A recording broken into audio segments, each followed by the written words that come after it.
Hi, my name is Sven Gruneveld, and you're listening to Brothers on Tennis. Yo, yo, yo, what's up, everybody? This is your boy Isaac.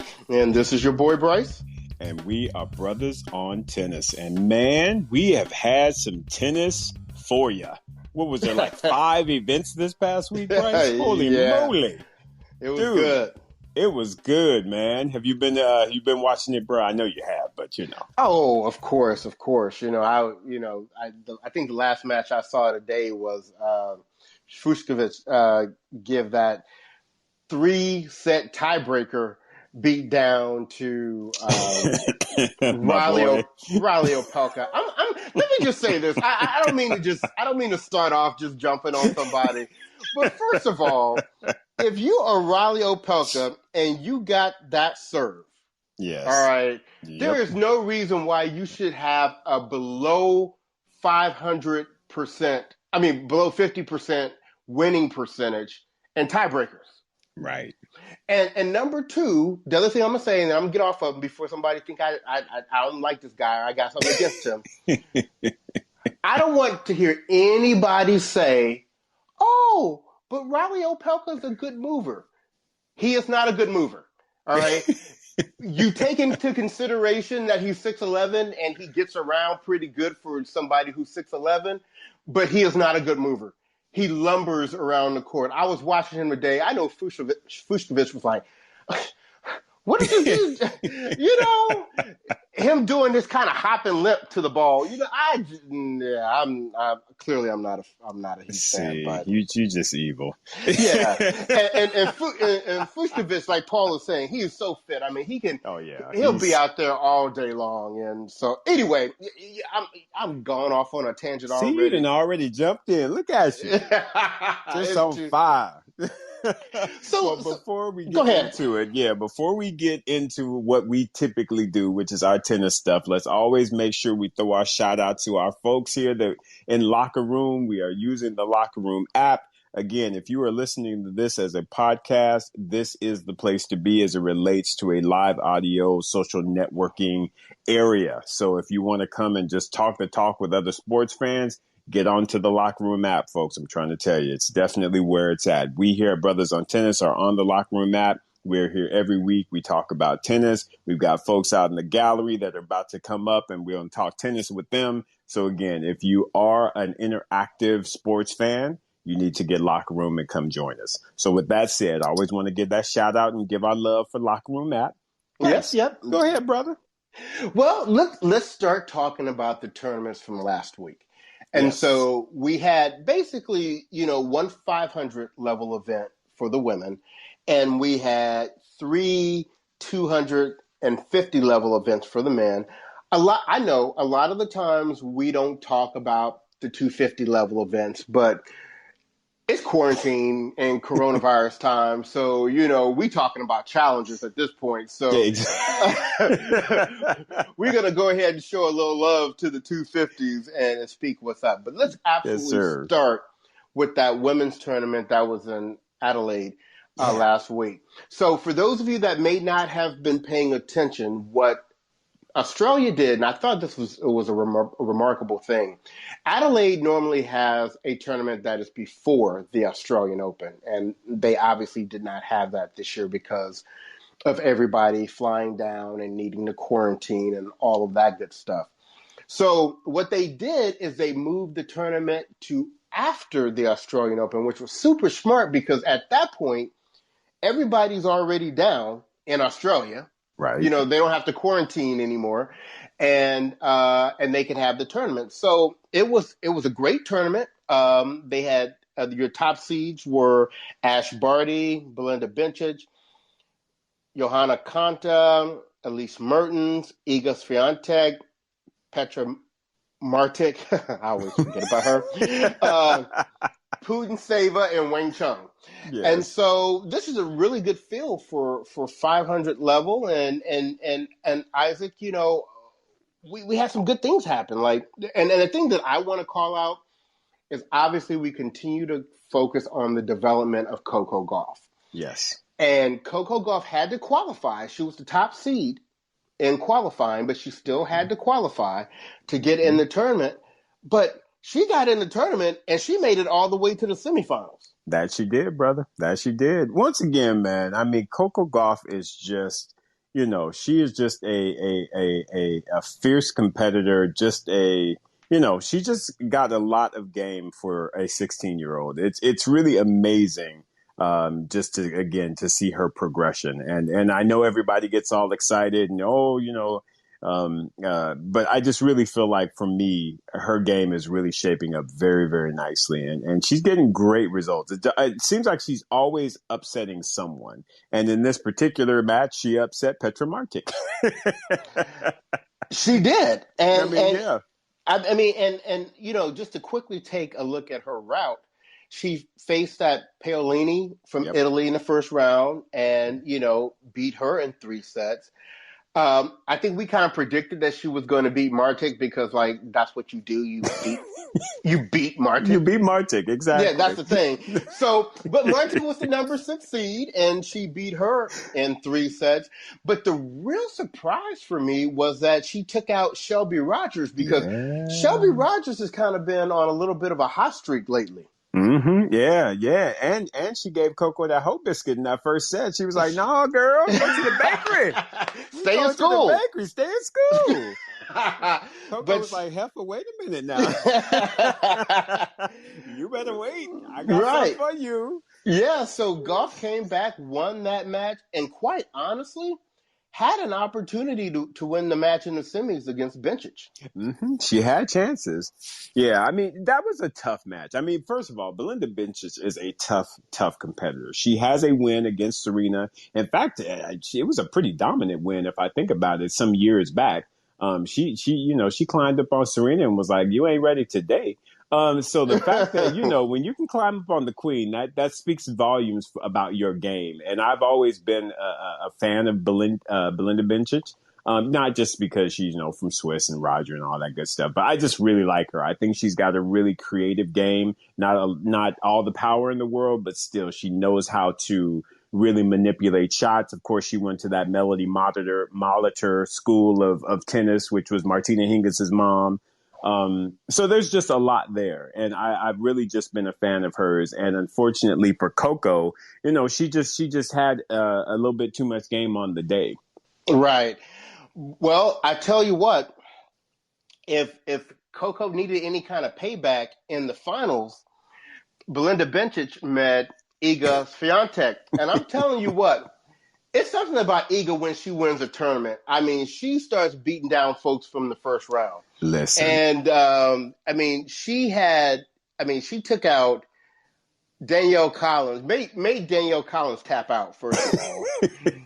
And then she took out Jill Teichman 3-2. Mm-hmm. And then she gave Belinda Bencic 2 hoe biscuits in the final. She did. And if you watch that match, you just kind of felt like Belinda Bencic was saying, "Girl, get up off me." I mean, she was just like all over her. Yes, all over her. And now Swiatek is 2-0 in tour finals. So she's really starting to show, like, look, y'all, any of y'all that thought that French Open win was a fluke? Mm-hmm. Think again. Right. I just bagged a 500 level tournament and I ain't done yet. Exactly. And Bryce, what always tends to escape me with Swiatek is she's 19. She's still a 19. Teenager. She's still a teenager. She's 19. Crazy. 19 years old.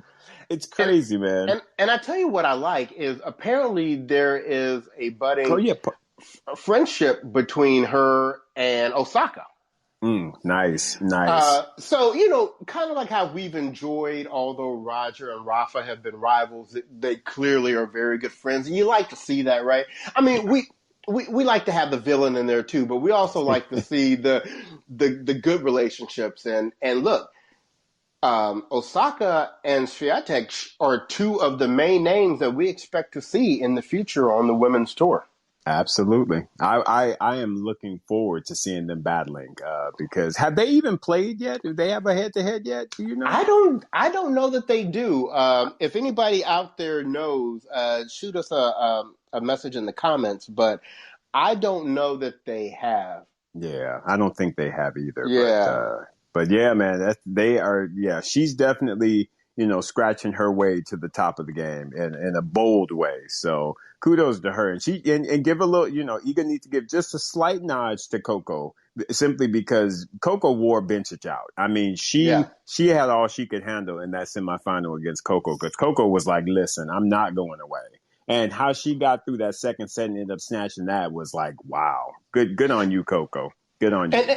And this is the last point that I want to make about Coco. I mean, we always talk about, she's got this incredible build for someone her age, because you have to have the physical size to be able to play this game at this level. Mm-hmm. She obviously has the right people behind her. She's got the Murata Glue Cam. She's got Rogers, management people behind her. She looks like she has two very devoted and very even-headed parents. Yep. Going for her. She clearly has the tennis talent to play the game. But what I have been most impressed with her as of late is her ability to compete and to fight and to not give up. Right. And she probably should have lost almost all of these matches. Quietly. The way that they all started. But she is really building a reputation that you can't turn your back on Coco, because she is, wait a minute, not the same way that you can't turn your back on Camilla Giorgi, but you can't turn your back on Coco Gauff, because she's not done until the last ball has been hit. That's right. That is right. Okay, and see, and Courtney's out here talking about, I am not as impressed with Coco Gauff. Courtney, why are you up in here starting some stuff? Right. Well, we'll just put this out here.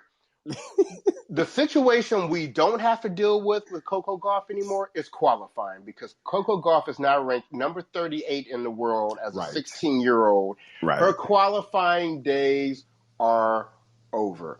Yeah. So, now it's time to secure that seating in them Grand Slams. Right. So, yes, at 38, she's very, very close to getting there. So, very, very proud of her. And Courtney, we gonna work and pray for you.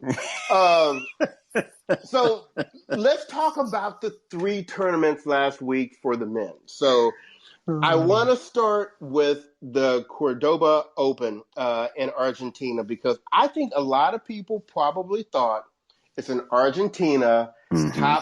Top seed is Diego Schwartzman. We all like Schwartzman. He's gonna roll through this, because the number 2 seed is Benoit Paire, and he ain't gonna be able to keep focused for long enough.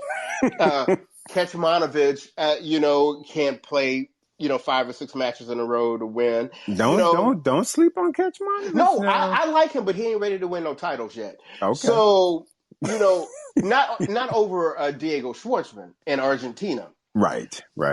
But what we did have happen is we had an Argentine win that wasn't Diego, that was a teenager, that was a qualifier, that this was the very first tournament he ever made it into the main draw. Oh, wow. And in the finals against Ramos Vinolas, he fed him. He gave him a bagel and a whole biscuit. I mean, he ate a whole biscuit too in that second set. But this is a teenager that had never even been in the main draw of any tournament ever. Wow. And he hosting a trophy now. That is impressive. That is extremely impressive, right? Hey, man. Hey, I mean, and it just seems like there's always that one coming from all of the different countries. Argentina, you got the Italy folks popping up, and I forget Mutef is his name, and I forget the young Spaniard's name that is gaining some momentum. So yeah, they've got some surprises coming from the different countries. So that one definitely was a surprise. But hey, that's how you do it. Get out there and make your name. Just explode. Right. And just to be clear, Kecmanovic is on my JV squad. Yeah. And so somebody asked me last week. Thanks, Paul. Yeah, Alcaraz. What being on my JV squad meant. And so, just so that everybody is aware, when I say a player is on my JV squad, that means I root for them, but I really don't get my hopes up that they're going to win. Yeah, they ain't ready yet. They just ain't ready yet. Right. You like them and they cool, but they ain't ready to be on the varsity squad getting you victories week in and week out. They getting there potentially. Right. Yeah. And it's very fluid in terms of your position, whether you are on my varsity squad, my junior varsity squad, or not at all. Correct. So just so that you guys know. So let's keep it moving. So the second tournament we had for the men, another 250, was in Singapore, where we had the top seed was Adrian Manarino, and the number 2 seed was Millman, and we also had people in there like Chilich and Bublik and Nishioka and good stuff.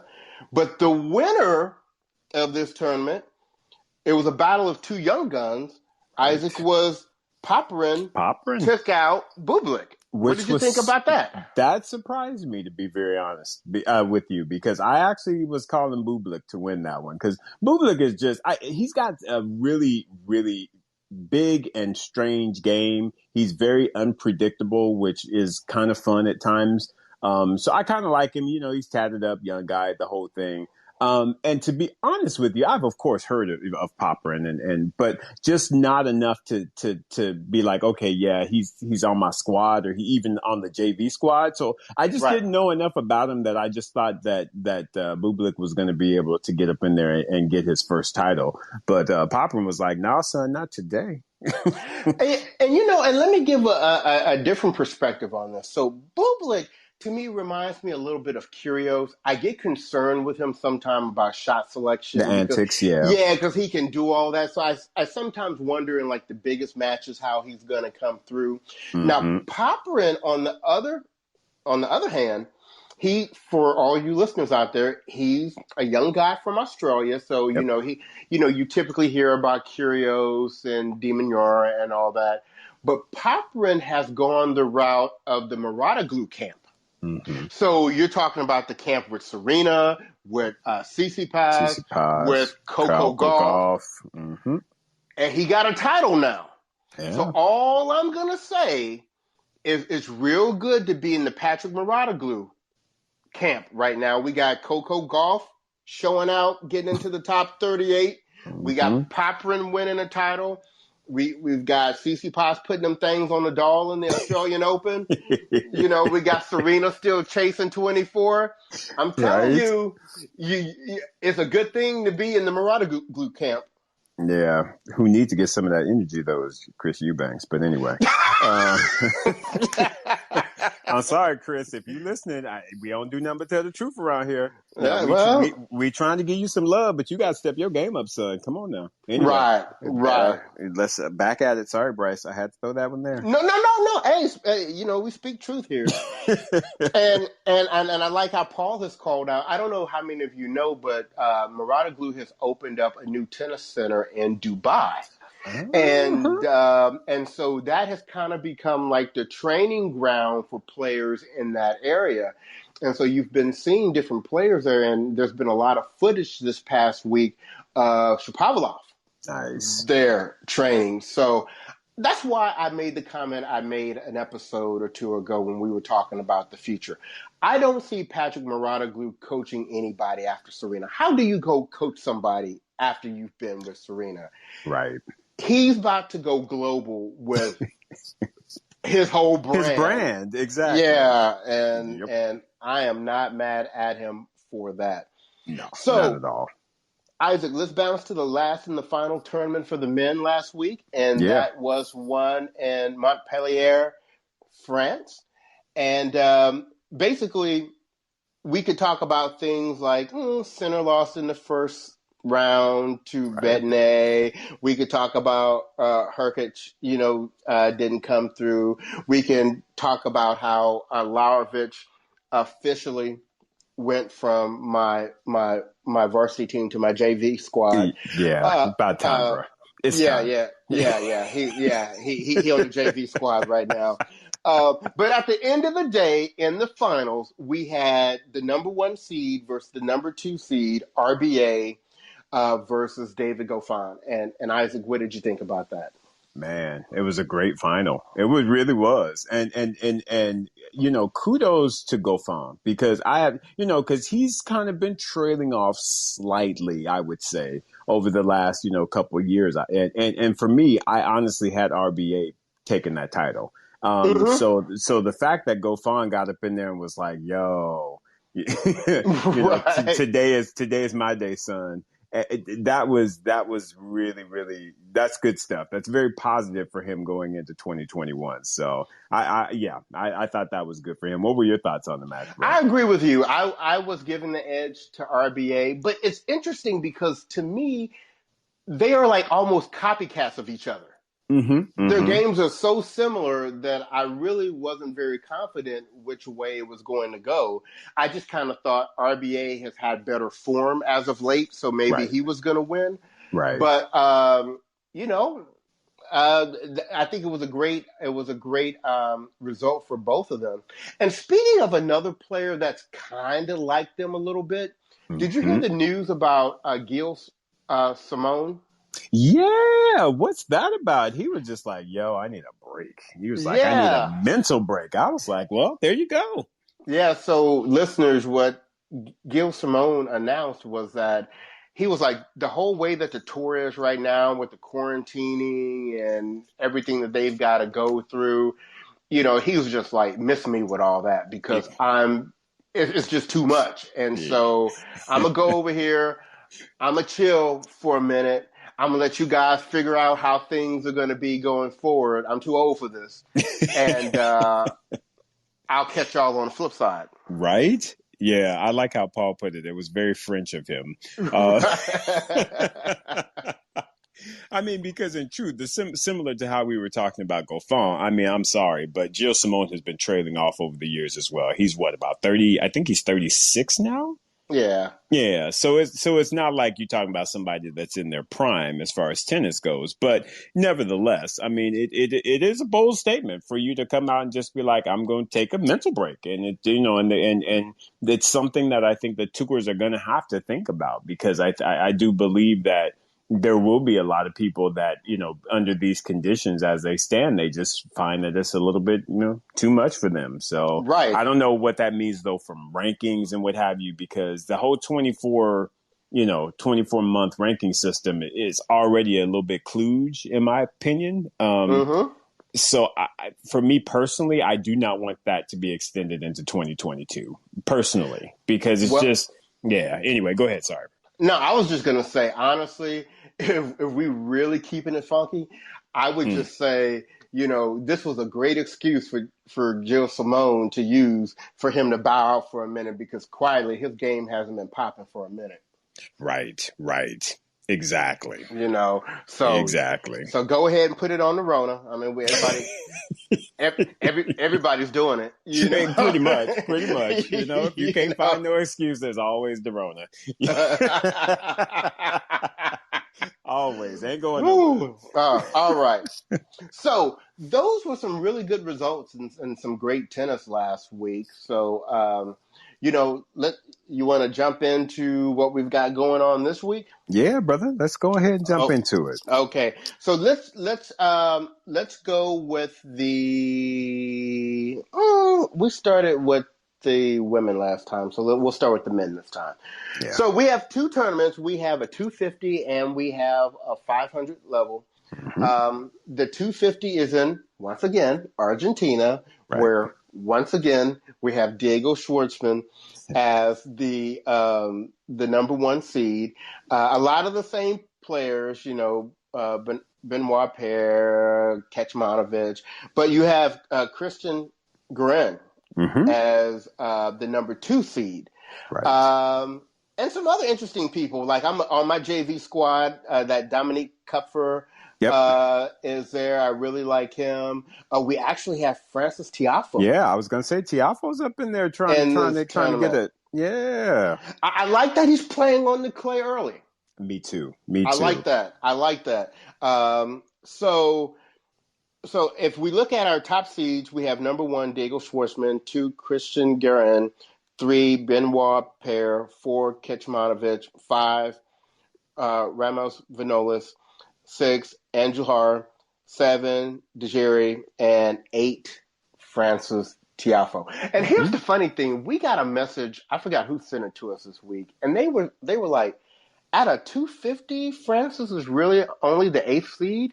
And I was like, that's the sad reality of he got work where to do. We're at. Yeah. He got work to do. Yeah. So good to see that he's trying to do it. Exactly. So how do you think Diego's going to get it done this week?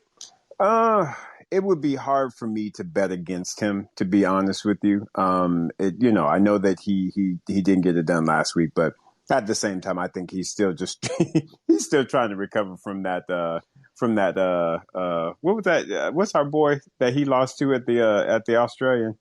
I keep wondering. Not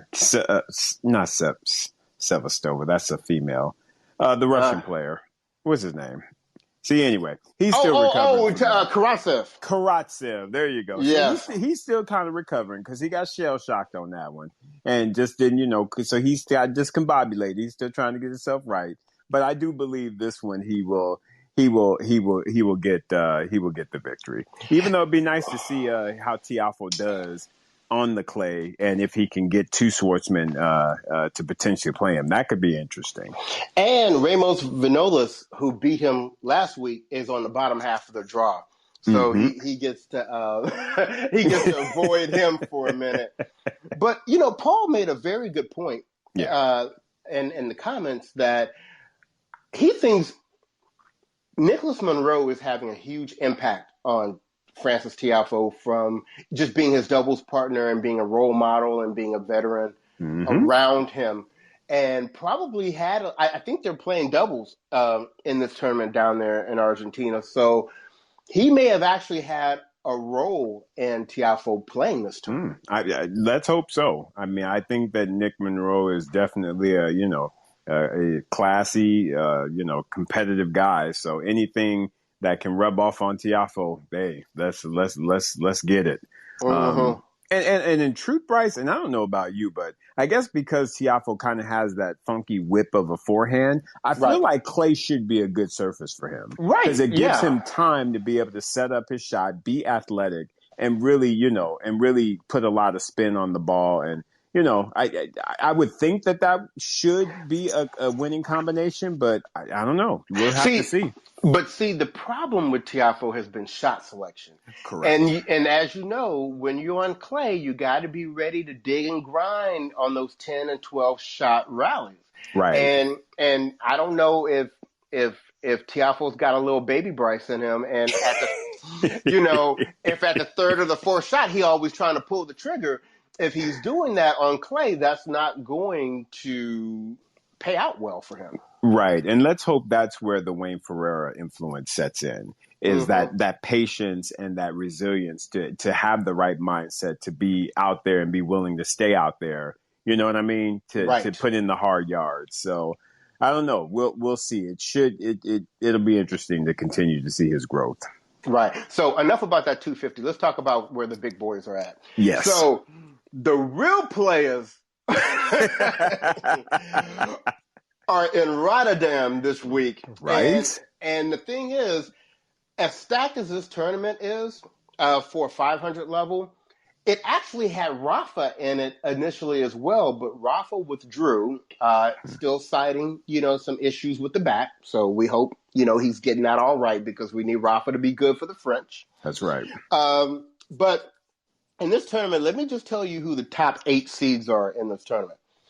Number 1 is Medvedev, who, by the way, if he makes it to the finals, becomes the number 2 player in the world. And this would be the first time since 2005 that someone outside of the Big Four includes Andy Murray, where somebody outside of the Big Four is in the top 2 spots, in one of the top 2 spots. So that's something to watch. But anyway, Medvedev is the top seed, followed by Tsitsipas, Zverev, Rublev, RBA, Goffin, FAA, even though he's not really there anymore, and Wawrinka. Right. So wonderful, wonderful tournament. And so just like we said, Isaac, FAA went out today to Kei Nishikori. Happy for Nishikori. Little sad for FAA. They had it was a tiebreaker in the first set. FAA looked like he had a hip injury. And what you don't want to have happen is to have a problem with your hip, knee, leg, or foot, and for Kei Nishikori to find out about it. Because Kei Nishikori ain't Taylor Fritz. No. He ain't Milos Raonic. Nope. He gonna test, and he's gonna see, are you Wakanda forever? Do you have vibranium in that hip? If you don't have vibranium in that hip, it's good night for you. And he gave him that breadstick and told him to go heal up that hip. Yeah. You definitely don't want to let Nishikori get up on you, but he did, and So we'll see what Felix has to bring next go around. Hopefully he gets healed up. Right. And then, like we were talking earlier, we saw Fucsovics, who should not beat somebody like Opelka in 3 tiebreakers. Right. But he did. So, but I tell you what, though, Fucsovics, like I said, the fact that he got up on Wawrinka at the AO, he's riding around with a little bit of confidence. So he was like, Riley Opelka, you're a tall heifer. Ain't nobody scared of you. Ain't nobody scared of you. I took out a Grand Slam champion, Australian Open. You ain't done nothing. Nobody scared of you. American men just keep winning. Just Americans. keep winning. But anyway. Yeah, go ahead, bro. But we got all these great players in here, Isaac. I mean, how do you think this tournament is going to shake out? Man, I can't even call it, to be very honest with you. I mean, you would think that Medvedev would be able to run through the field just because he's, the player of form at this point in time. But they, like I said, you guys, I mean, pretty much all except for the big 2, not including Roger, of course, are in there. So, you could find somebody that finds a little firework and get through there. But my money right now is definitely on Medvedev. Even though, like I said, Tsitsipas, you just never know. Because again, he's still riding kind of high off of that victory against Nadal, and I still feel like that really impacted him with his match against Medvedev. So quietly, I would love to see a rematch of that particular matchup in this final. I totally agree with you. Yeah. And I tell you what, another good win today was Andy Murray after taking a hoe biscuit from Robin Haase in the first set. He came back and won his match. And so now, he won't be staying long because he will be facing Rublev in the next round because Rublev is going to take out one of my JV players, Marcus Giron. Yeah. But I'm going to tell you one thing. Even though Andy Murray pulled out that match today, when you kind of look at a player and you're like, you know what? You're kind of looking like a shell of your former self. Yeah. Mm-hmm. Right. And I hope, and look, he has earned the right to play for as long as he wants to play. Mm-hmm. And he can probably, I don't know, he could probably muster up to be a good top 50 player again.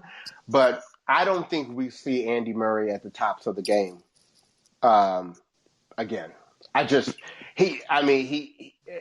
He just looked old and a little ragged, and he was playing Robin Haase. Right. I mean, what do you think that's going to look like against Rublev in the next round?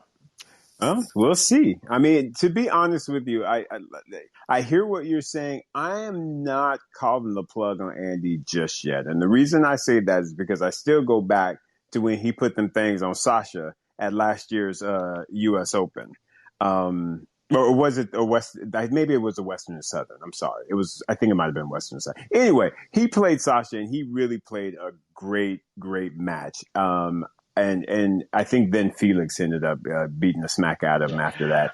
But I was going to say that was Sasha. Yeah, there you go. So there you go. Sorry about that. But I do feel like I said, I put Andy in that same category of Venus in that I think they can still kind of show out if they have a good little, portion of health, if you will. So I'm not gonna give up on him yet. But we'll see what he has to bring for the rest of this year. It'll be interesting. Right, JV squad. So I say, so I think we both are having our fingers crossed for a Medvedev Tsitsipas final in this one. Hope so. I hope so. But there's sure going to be some good matches in between because folks, there really are. They got some folk up in this tournament. I mean, some really, really good potential matchups. I mean, in every round. So I just find this to be a very, very intriguing tournament to see how folks are going to show up. I'm going to be watching that hatching up for a Vinca match tomorrow. I know that much. Absolutely. Yes. That'll be a good one. Yes. So those are the tournaments we have for the men this week. For the women, we have a 250 and a 500 as well. So the 250, there just really isn't a lot to talk about. This one is in Lyon, right. France. Alexandrova, who is the top seed and already lost. And then you have Federer and you got Camilla Giorgi. You got your girl Garcia. Garcia up in there as well. That's right. Yeah, but Georgie, she won already. Lanovic. I mean, your B squad type players there. Exactly. So, exactly. I don't know that I'm even trying to make any kind of prediction on there, but good luck to all. And we see Howard, if you're still out there, Jeannie Bouchard. Yes, that's right. Is back this week, so get hyped for that, Howard. And Mitchell. I love it. Yeah. So anyway, just let you know that's what's happening in Lyon. Yes. Now, where the big women are at, that didn't sound good, but we're in Doha. And this is the tournament that we've got Svitolina as the top seed, the good Pliskova, Sabalenka, Kvitova, Kiki Bertens makes her return, as short as that is. Ever so short, yeah. Belinda Bencic, Jen Brady, who, okay, we're going to talk about that too. Yeah. And Azarenka. So this is a really solid tournament here. Right. So let's talk about those results we were just mentioning. So we'll start with America's girl,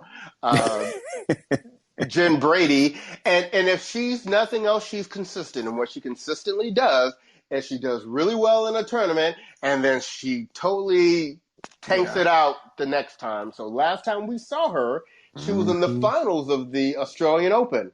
And today we saw her take a breadstick and a whole biscuit from Contavet. She went to the store, y'all. She was like, ooh, I got to go to the bread store. Yes, because I got ingredients? We need to get some bread made. Oh, my goodness. That's disappointing, though, Bryce. To see, like I said, a breadstick and a whole biscuit after coming off of a final, but that is Jen. I think you're right in that that's sort of been her pattern. So she's gonna have to work on that for sure. Right. Yeah. And since we're talking about feeding, somebody who had stopped by the bakery on their way to the courts was Ostapinko, because she said, Kiki Bertens, where you been? I've been missing you. And you looked real hungry, so I brought you this bagel and this whole biscuit to welcome you back to the tour. Exactly. Now go and take them crumbs and walk off the court, because boy, she spanked up and sent her on her way quick, dude. That's just bad. That's bad. So Dwayne is asking in the comments what a whole biscuit is. Oh, Dwayne. Yes. So a whole biscuit is, we'll give you both definitions. So it is a bread product as well. Yes. When you're making biscuits and you have that excess dough and you make that either extra biscuit or that super biscuit at the end, that's the whole biscuit. That's the whole biscuit. That's what we call a 6-2 set. That's right. 6-love is a bagel, 6-1 is a breadstick, 6-2 is a whole biscuit. If you get at least 3 games, that's respectable enough for us not to talk about you. But if you don't at least get 3 games in the set, we got to talk about you and talk about how you got fed. So that is a whole biscuit, and Kiki Burtons could tell you what that tastes like today. She can. And by the way, Dwayne, if you ever want to just, if you ever kind of forget about that, just go to our website, Brothers on Tennis, and I believe it was 102. I believe it was one of our earlier recordings, Brothers on Tennis 102, where we talked about the hoe biscuits. So if you ever forget, or if anybody ever asks you, make sure you send them to our website. Because we talked about a lot on that episode. Anyway. We sure did. So with all these players and Doha, who do you see kind of coming through? Because there's big names in here. Because here's the crazy thing. Yeah. I named you the top 8 seeds, but that didn't even include Muguruza. That's right. Yeah. And Mugu is in there, and she's, like I said, she's getting it done. I would definitely give her a nice edge because she's coming off of that upset. I shouldn't say upset, but that beating that Osaka came back on her and gave her. So, she's got a little something to prove. But then you've got Azarenka as well, who's like, you know what? Y'all caught me not ready because I was having to be quarantined and I didn't get my game right before the Australian, but watch out, y'all. I might be back here. So there's a whole bunch of folks that you got to watch out for. Sabalenka, of course, will hopefully get back to her winning ways. And that's the matchup. Sabalenka versus Muguruza. Woo! Fire. That's fire, kids. Good. Fire. Yes. That's going to be good. I just want to answer Mitchell's question. He said, was Anna Samova supposed to be playing in Doha? It's so funny that I had to think for a second who Anna Samova was. But anyway, if she was supposed to play, maybe she had to qualify and didn't make it in. I don't know. She's not in the main draw. So, I don't know what to tell you, Mitchell. Not quite sure. Yeah. I mean, honestly, she might have had to. No, her ranking should be high enough. She's high enough because remember she's in the top 56. Right. So yeah, I don't know. So since we know who the Anna Samova stan is, Mitchell. He said all good. I just Googled her and she withdrew with an injury. Yeah. And yes, Paul, I did not say Rybakina just yet. She got to get off the JV squad first. So we're gonna see what she got. But she's in this tournament, so yes, she is. So I don't know. I don't even know what to say because any of these people could come through. Svitolina, Rybakina, Azarenka, Sabalenka, Muguruza, Sakari, Bencic. Who, by the way, in the first round tomorrow, Bencic gets Madison Keys. So I'm still holding out hope for Madison Keys, y'all. I'm holding out hope. We're going to see what she brings. She might come out the gate swinging. We're going to see. Well, she'll be able to tour the Middle East a little bit this week. She'll have some extra time over there. Maybe she and Jim Brady can get together and go kick it. You're so evil. But really, and you got Pliskova and Kvitova and Angelique Kerber trying to still hold out for one last stand. And I mean, I can't. This is a good tournament, bro. It's a really good tournament. Right. I can't even tell you. So I'm going to be watching this one with a lot of interest. I agree. Now, I see Nick being crazy out there.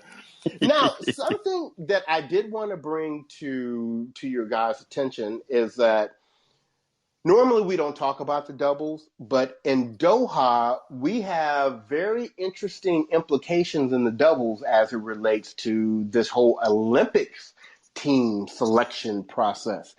You know, we know that currently to automatically get on the double squad in the Olympics, you have to be in the top 10. And Nicole Mellicar is currently number 11. Bethany Mattek-Sands is currently number 22. And number 10 is this Canadian named Gabriela Dabrowski. And so Nicole Mellicar and her partner, Demi Shores, are the number 2 seeds. And they will potentially meet Bethany Mattek-Sands in the second round. So she has an opportunity to extend her lead on Bethany Mattek-Sands. I really don't see Mattek-Sands catching up 11 spots on Nicole Mellicar. But Nicole also will have an opportunity potentially to play Dabrowski in the semifinals. Right. And that is who she needs to catch to get into the top 10 to guarantee her spot on the Olympics team. So just something to kind of keep, you don't have to keep a good eye on it, but, just something to continue to watch because it definitely has Olympic team selection implications. Right. Yeah. I mean, these next few months before the Olympics will be because you said they have to make final selections by the French, right? They will make their selections based upon the rankings after the French Open. After the French Open, yeah. Right. Yeah. So, yeah, folks better put in work if they want to be on the Olympic squad. Right. That's all I'm saying. And just a reminder, Nicole Mellicar is a friend of the show, so we team Mellicar. So we're hoping that she pulls this through. That's right. So Isaac, you have any other comments before we bring some people up to talk about what's going on? No, I'm actually very interested to hear because we have had a very active chat going on here, and I am loving the interaction. I love you guys. So yeah, I'm ready to hear some folks and what they thinking for sure. All right. So anyone out there wanting to come up, send me a request to speak, and let's get you up here. Let's see who's the first one. Don't make me have to start picking y'all. Oh, Miles is saying he'll let other folks talk tonight. All right, Miles.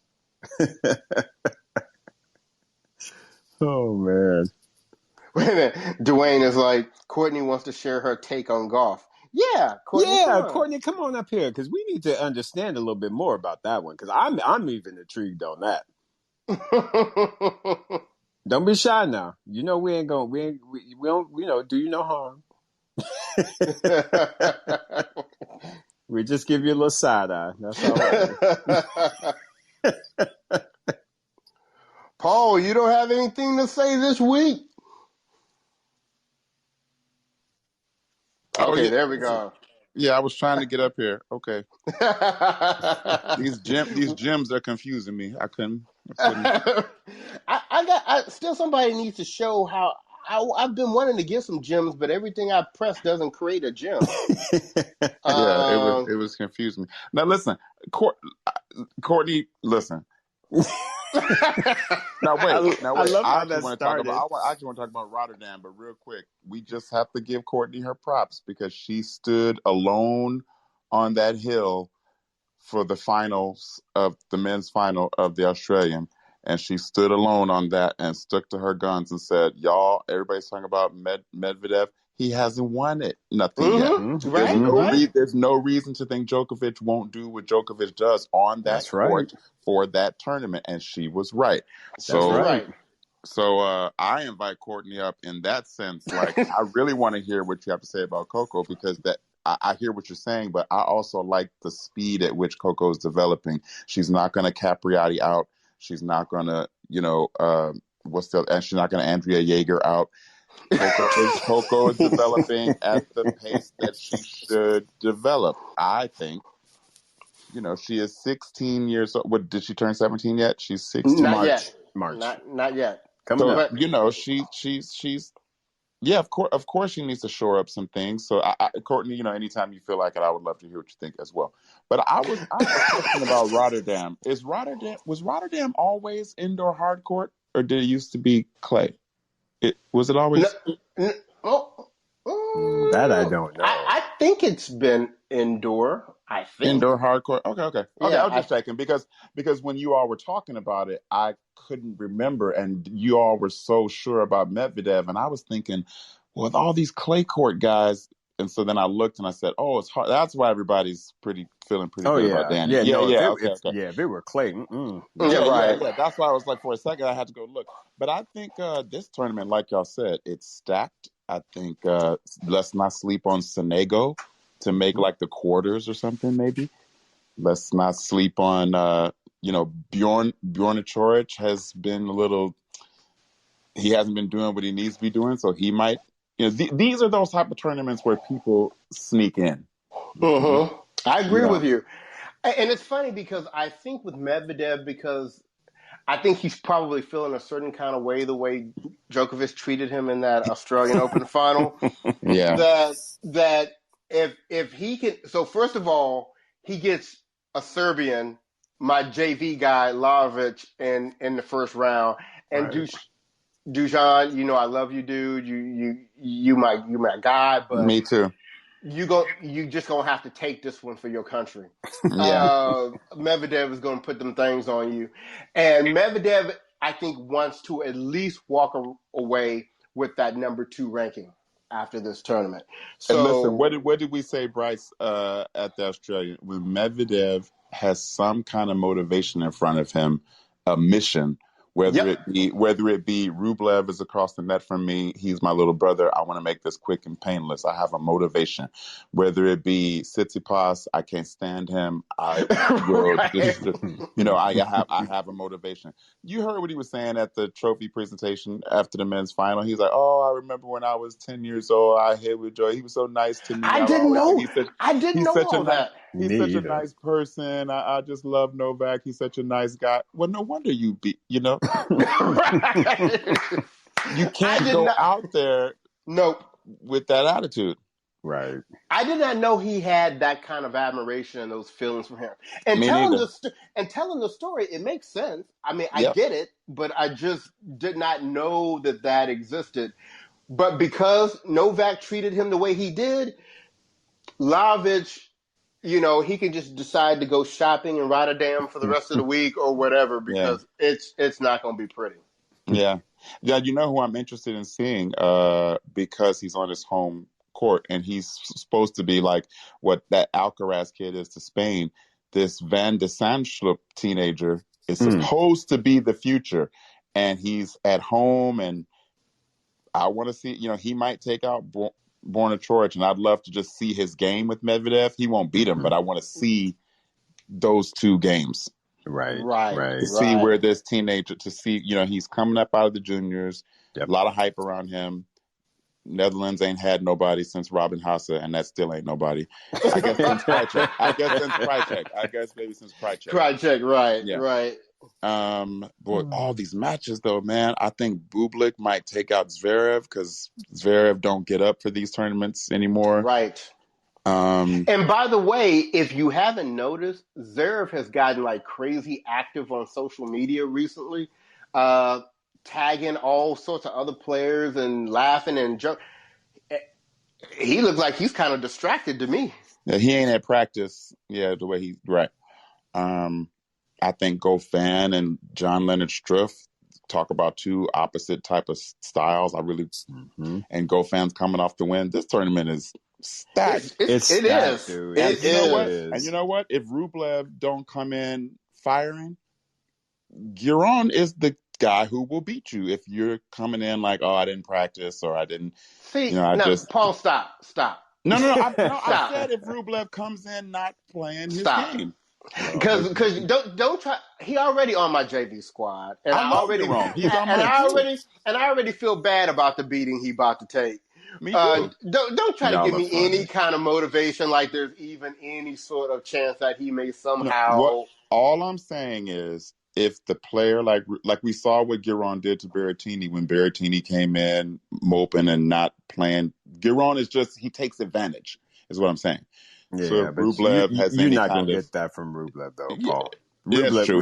He's so laser focused. He doesn't show up. And one more thing, didn't Giron have like 2 hip surgeries? So I think, he part of the reason why he was off the tour because he had 2 hip surgeries. Yep. Oh, you mean back before he has come back? Right. So I think there's going to be some vibranium check in there as well. Listen, though, but his professionalism and his fitness, I think, because of those surgeries, maybe, Rublev is going to give him maybe he might even give him a whole biscuit. but Giron will fight and he will present himself. He's going to give a good showing. Yeah, and I agree. I really like him. I really like the guy. I'm looking for Tsitsipas and Hurkacz. I'm looking for that second round. I want to see what happens there. This tournament is great. What do you think about that Wawrinka-Khachanov match? Stan plays well indoors, and I think Khachanov is still in pain over Karatsev. I think that still bothers him. I think it still bothers him that he's not in the top 3 conversation. I think his ranking is still higher than Karatsev, of course, but I think people are talking about that performance still within the circles of the Russian men's, locker room, or the Russian men's, So, and even Zverev is talking about, he Russian too, Tsitsipas Russian too. They all Russian. Actually. I think Stan can jump on him. Stan does well at Rotterdam. He's won it a few times, I think. Well, let me ask your opinion on this, and this is, Isaac, obviously for you as well. So we got the news today that Roger Federer will not be playing Miami. Mm-hmm. Right. And although I would have loved to have seen him there, I can understand if he's going to be playing Doha and then the next week he's going to be playing Dubai, that he wouldn't want to then jump in for a third week playing Miami. And besides, it's in the United States. So anyway, I think that's Mirka. Mirka's like, we ain't going there unless we have to. Right? That's Mirka and them kids, and she's and Roger is not he doesn't play games. Like if he's not ready, he's not doing it. Right. And we all know that the goal ain't to come back and win the Miami Open. Right. Exactly. Right. So I mean, that's that. But nonetheless, I was disappointed because apparently everybody gonna be in Miami. And oh yeah, Isner going to Miami.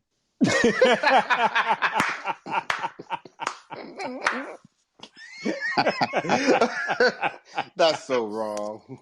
Hey, Courtney, what you think Isner going to do in Miami, Courtney? Lord have mercy. Y'all so crazy. Ooh, boy. So, man. Well, anyway, we have kind of come to our time. We have our regular after show on IG Live kicking off here in a few minutes. So we want to go ahead and wrap this up. Paul, thanks for coming up and sharing your thoughts. It seems like we're on the same page with a lot of this. But join us over on IG Live because we got some other stuff to talk about over there. And once again, just want to remind our listeners, if you're listening to this on podcast, download Locker Room if you have an Apple product right now. Come on, join us. You can come up, engage with us, talk to us about your thoughts on what's going on in the crazy world of professional tennis.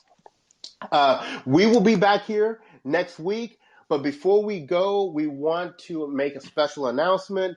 Later, I think this weekend coming up, we will be releasing our 100th episode as Brothers on Tennis.